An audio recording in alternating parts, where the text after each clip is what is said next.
Happy Halloween! I'm Joe, and even though I said I was going to be done with Halloween building for this year, I couldn't help myself when this set, the Adventure in Transylvania set through the Bricklink Designer Program, arrived at my house earlier this week. And this is one of the most anticipated sets ever in the Bricklink Designer Program, which, if you're not familiar with that, the BDP or Bricklink Designer Program, designers can submit their own creations to Bricklink, and people will vote on the ones they like best, and Bricklink will select 5 designs to make into actual Lego sets. Now, these are not actually full Lego sets. These are really mocks that people have created, and Lego is just supplying the parts and instructions to make the mocks. They might have some influence in the design to help stabilize some things, but for the most part, what you voted on in Bricklink is what you're going to get in the box when it ships to you. So you do notice some things with these Bricklink Designer Program sets that are like, this seems weird for a Lego set, and that's because they're preserving the individual designer's choices much more than what Lego would do to make sure that the set looks like something that an actual Lego employee would design. Now, this set was designed by Bricklink user SleeplessNight, and this is actually their 3rd design to get made into a set. The first 2 being the Mountain Fortress from Series 1, which I have, and the Siege Encampment from Series 4, which I didn't get, but both of those are in the castle theme. And you can definitely see the castle theme is continued here, but I would say that this is a hybrid between a castle and a haunted house. So there are elements of both. The set contains 4,056 pieces. It came in 48 numbered bags and 4 unnumbered bags. It also had 11 stickers, and it has either 12 or 15 minifigures, depending on how you count. I am just counting right now the 12 that I have all posed out front, just to kind of keep them out of the way, so when I show you the inside, they won't be in the way. But there are some other minifigures, or what you might or might not want to count as minifigures, that are actually part of the build of the set. The instructions were digital, and that was one of the biggest challenges of the build for me. If you're going to build this, I would recommend using a large and bright screen, at least the biggest and brightest screen that you can find, because I found myself zooming in and moving the instructions around a lot on my screen, where the little box at the top might have what pieces I need, but I might have to move the screen around to find where the pieces go. The instructions do use a green outline on the pieces to show where you're supposed to put them, but that green outline does not stand out very well, and I really had to look to find where the pieces go from time to time. And if you bought this set and you don't want to have any of the build experience spoiled, I will give a spoiler warning here in a minute, but I do also want to give another warning that's not really a spoiler, just to kind of point out some errors I found, at least in my instructions. The first one is this screen showing when you're about to start bag 41, and it shows you what other pieces you need to get from the unnumbered bags. It shows 4 short chains, which are in the unnumbered bags, but the 2 long chains are not. The 2 long chains were actually in my bag number 41, but I did have the beginnings of a heart attack when I was going through my unnumbered bags and I couldn't find the longer chains. Thankfully, I just opened bag 41 and they were in there. And there's also another mistake at the end of the build, where if you look at step number 1056, you've got some pieces, especially the one on the right where you're about to add it. And then on steps 1058 and 1059, the steps tell you to add the pieces that were already there. So in other words, you can skip steps 1058 and 1059. But from this point on, if you don't want to have anything spoiled about the build experience or what's inside, I would recommend pausing now and coming back later. But I am about to go ahead and take a closer look at how this set was built and show you some of the features. Now, other than the digital instructions and the fact that I don't own anything that has a large touchscreen, so I had to read them off my phone, the build experience was really cool. And there were so many moments when I was building this model where I had no idea what I was doing with certain pieces, and then suddenly there'd be like that aha moment when you would just see, oh, wow, I've just made something really cool. And one of the first ones here is in the base, in the very early steps. You're placing a lot of 1x1 red plates just at what seemed like random locations. And then suddenly you place an angled plate down on top of them and it fits perfectly, and you've created an angle other than a 90-degree angle, which is very cool to be able to make in Lego and to make it so perfectly clean. And there are lots of those types of moments throughout the build, not just with the angles, but where you're building something and you don't know what's going to be. And once you snap it into place, you say, oh, that's what that was. But also, the instructions did leave quite a bit to be desired, because there did seem to be a lot of random jumping around. Like, you would build something part way and then forget about it for a long, long time and then come back to it. Like here, this is a picture of the interior of one of the rooms. And you see on the floor, you've got a few rails here, and it's just got some decorative rail pieces. And this is step number 512. And then you don't do anything with that again until step number 775, when you come back and add tiles to the top of those pieces. Why you wouldn't do that in the very next step or in the same step, I have no idea. It might have to do with the way Lego factories are organized and where the different warehouses have the various parts that are needed for the build. But there's this kind of stuff that went on throughout the build, where you would build something part way up and then forget about it, and then come back many, many steps later and then add the finishing touches, which could have easily been added earlier, especially to help keep the model more stable. But enough about building techniques. Let's look at the actual model, and you can see just how tall this is. There's really 2 levels on the inside, and then you've got a top level here. There is a small interior room there at the top, which we'll look at in a little bit. I'll go ahead and just start around the side. This is a folding up model. I'm showing it the way that it looks on the box first, which is completely opened up. Here on the left side, you've got a lot of trees here in fall colors. And this is a nice touch to help keep the model from looking like just a gray statue or, just a plain gray building. You've also got a combination of gray bricks and red bricks that helps with the coloring there also. In this upper level, you've got what looks like all this wrought iron work, but something you don't really think about, or I didn't really think about until I was building, is that this is all open.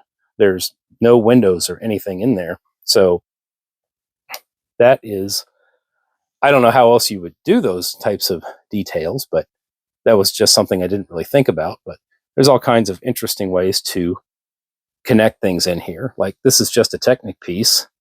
And here we've got some micro figures to look like statues on the outside. And at the top, we've got like a brick built something like a bat or a gargoyle. I'm not sure. This tower build here on the side was pretty interesting. Especially, you've got all these inverted pieces here that are actually just clipped onto, I don't know if you can see in there. It looks like it's the piece that has the bar that goes all the way around it. There's like 8 different places you can clip to. So that was an interesting build, and actually very easily went together, which is more than I can say for when I go around here and we look at this little bit here in the middle. Now, this section here, this is bags 32 and 33 of the build, and that was definitely, for me, the most unpleasant part of the build.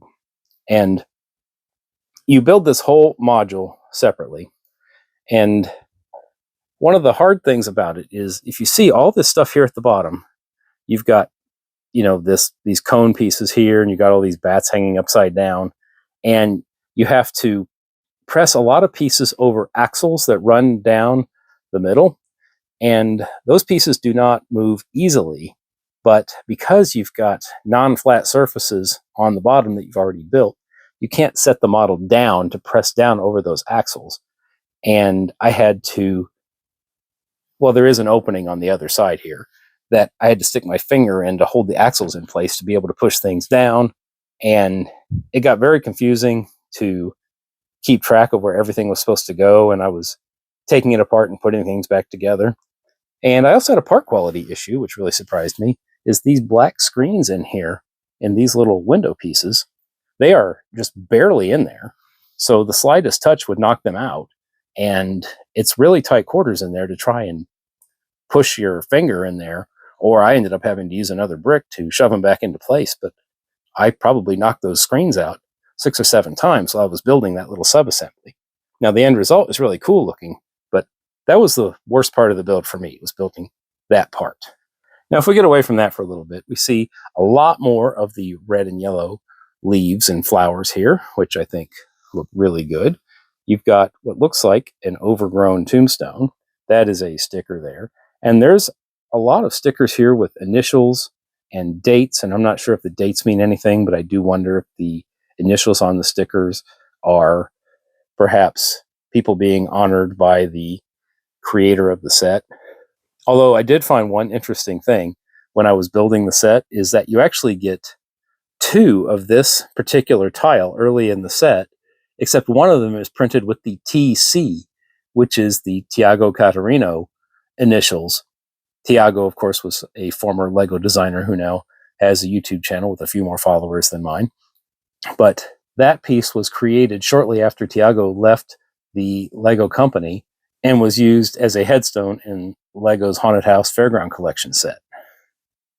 Anyway, this set gives you the choice of using the TC tile or using the other tile with this sticker placed on it. And then here, I'm not sure what this gate was supposed to be. I mean, those are just Technic pieces, and I thought that was going to end up being some kind of door, but nothing opens there. In fact, you've got the kind of the windows there that would be used for archers to shoot out of. And we saw that design a lot in some of the other official Lego castle sets, like Lion Knight's castle and that Creator 3-in-1 medieval castle. And then over here, if you'll please excuse the minifigures. And I will say, as far as like positioning minifigures, the designer created lots of studded surfaces specifically to place minifigures. And we'll get a better look at those on the inside. But here on the outside, we have a very interesting staircase build. And this is another one of those sub-assemblies that I thought was really cool to see come together.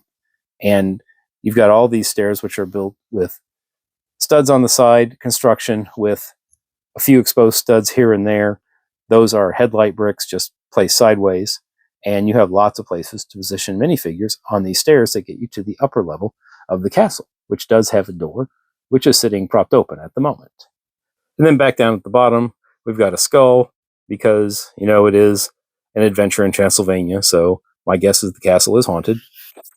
And we move around the side, we have more greenery, and it looks like we have another memorial of some sort, although I'm not sure what that is in there. It looks like some type of fountain. I'm not sure, but it was used to memorialize WM. And then finally, it looks like we've got some type of tunnel or walkway, and I don't think there's a whole lot in there. You just kind of see some weeds and stepping stones, but you could position minifigures in there if you wanted to. And looking up, we have another window. This shows where the door is kind of in the way, and now it's closed. And as I move up, we've got a lantern and the topmost enclosed room of the set. And I'll go ahead and start there for looking at the interior, as this is the only place where you can actually take the roof off to look inside. And in here, we've got, it looks like treasure and some coins, and it's actually guarded by some kind of gargoyle. And when I take the top off, which has the spider in front of it, the spider is actually guarding the door, and you can kind of see a little bit better on the inside. Now, the very top here is just open. I'm not sure what this was supposed to be, but we do have a tiled pattern, which is nice. And there's a lot of tiled patterns on the floor in here. And you can see it's accessed by a ladder, which from the room below is a room that doesn't really have much going on in there. It does have a knight. That's one of the other minifigures that I didn't count. The minifigure head on the inside is just a black minifigure head. And over here, we've got the walkway that goes to the stairs, where I can open the door and we can see back outside. But there's not a whole lot of detail in the interior here, which is something else I noticed in the other Sleepless Night set that I built, the Mountain Fortress. But there's plenty of room to pose your minifigures, though. And then down on the bottom level, we have a library. And I believe one of our minifigures was carrying a book, so this would be a perfect place to pose them. And we also have a jail cell. And, of course, the door doesn't actually lock, but Every castle needs to have a jail. And how would someone end up in jail? Well, they could end up through the trap door, which is actually operated by a little knob right here. And there's no like quick release. It's just turn the knob and the floor goes out and into the prison cell. And if we look even farther down, we have another not a minifigure. We have a skeleton. We also have a rat hanging out underneath. And what I think is kind of cool about this is the rat is intentionally sticking out, but because the other side is built the same way, when the model folds up, the rat will just go into the other hole. Moving on to the other side, again, starting at the top, there's actually nothing on the inside of here. It's kind of crowded in there. The roof pieces were very interesting as they are held on just by gravity. They just kind of fall into place, but they can't be taken out because this top piece here is built after you place the roof pieces, and I don't think there's any way to actually get the roof off once that's there.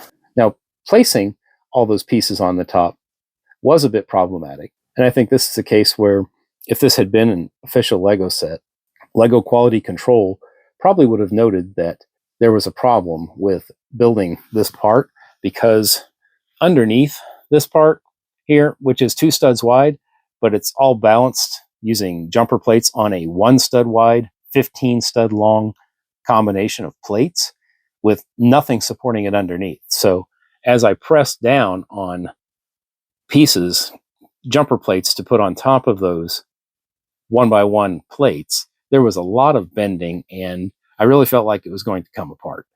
And I ended up having to take the roof piece out, hold the piece underneath with my finger in order to press it down without it coming apart. But otherwise, up here at the top, it looks like there's open studs here, but you can't really pose minifigures very well in that space, even though it's 2 studs wide, because the minifigure arms will kind of bump up against things next to them. And finally, we do have something that looks like another play function, and that's because it is. And that is related to the floor below, which again is another mostly empty room. There is an organ, very nicely built organ, but otherwise just a lot of empty space. Good places to put minifigures. But I don't know if they want to hang out in there, because if I lift this lever, the chandelier will fall on them. And this is actually similar to the mechanism that is in the 3-in-1 medieval castle to lower the gate.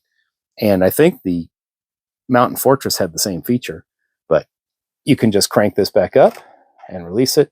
And it's not always cooperative as far as just falling, but it works pretty well. And then finally, down in the main room, and I think this is the most important room to take a note of, this would be the place where the original owner of this castle appears to be interred. And I would guess, based on this sticker piece, that that is the vampire. And of course, being a room with a coffin, there's torches. We do have brick-built stairs to go up to the next floor, which actually leads to those rails here that I showed the oddness of the instructions, leaving 200 some steps between adding the rail pieces and then adding the tiles on the top. But those stairs have lots of studs for placing minifigures if you wanted to. But in the middle here is the coffin. But is it an ordinary coffin? It turns out there is another function. And I turn the wheel and we see what appears to be the skeleton of our vampire. Or at least we see the skeleton head, but he still has hair and a body. And I can just turn the wheel the other way and he will go back to rest and the cover will go back on. And that was a mechanism that I think is really cool now. I felt like I had to tweak it a lot to get it just right, but it's one of those mechanisms that works better once you have everything built up around it. When I had just installed the bare bones, it seemed to slip a lot, but now that everything's in place, it seems to work really, really well. Looking elsewhere around the room, looks like we've got some personal items and a portrait. That's another sticker piece. And then over here under the stairs, there's just more torches. Then finally, one of the last pieces you build is this little sub-assembly here, which is something that kind of just covers the gap that would show up when you open this model. And it's pretty simple, but pretty cool the way it works, how it just kind of stretches out, keeps everything closed up. And then when I get it to the other side, it kind of looks like it belonged there the whole time. So here's what the castle looks like closed up. And I have to say, it definitely gives off a different vibe this way. You get a much better look at this particular piece sticking out from the side instead of being kind of wedged in between two pieces. And this here looks like a window that should have been there the whole time, when really this is just the piece covering the gap where the hinges are. And over here just looks like the other entrance to the castle, along with the tunnel there.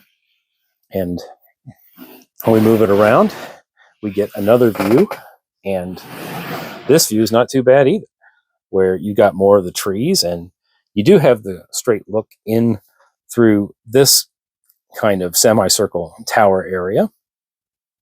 And this makes this a great display piece if you have like a medieval layout, and you can view it from any side, or you could just open it up and put it on your shelf, which is more likely the way I'm going to end up displaying it. And finally, there is a clip on the inside to help hold it closed. You just have one part right here and right there, and they come together and help it stay closed. And before I wrap this up, we'll take a quick look at the 12 minifigures, or at least the 12 that I had posed. The first one here is the only one that actually represents some type of supernatural spirit, because she's got some kind of vapor type body, which reminds me of some of the ghost pieces in the Lego Ghostbusters Firehouse. And she has a key. And this guy here is carrying a lantern. I have no idea who he is, but he's wearing a sweater. And then we have this girl who has the short bendable legs wearing a flannel shirt. And then we have this lady with glasses who is dressed in, I can't tell if that's supposed to be a trench coat or what. And then we have another lady with glasses, and she's actually holding a book. There's nothing special about the book. It just says Once Upon a Time. Another lady carrying a bag. Another guy here in a bow tie of some sort. And a little girl in overalls. A few of the figures do have alternate facial expressions. Most of these vary between looking happy and looking scared. And over here we have 4 figures, all with hats. Looks like we have a chef who is getting ready to carve this pumpkin. Then we have this person here who looks like they're searching for clues or maybe archaeological research. And then a man here in a scarf, top hat, and carrying an umbrella. And then here we have a man in a cowboy style hat or an Indiana Jones style hat and a pistol. And none of them have alternate facial expressions. Thanks for stopping by to check out the Adventure in Transylvania set. It was a set that was worth putting a little extra time in to get this done before Halloween this year, and weather permitting, I think I'm going to have it sit outside with me as I hand out candy. I hope the rest of you have a wonderful, fun, and safe Halloween, and I look forward to actually getting my Halloween stuff put away and starting on other builds soon. But until then, remember, today is a good day to build.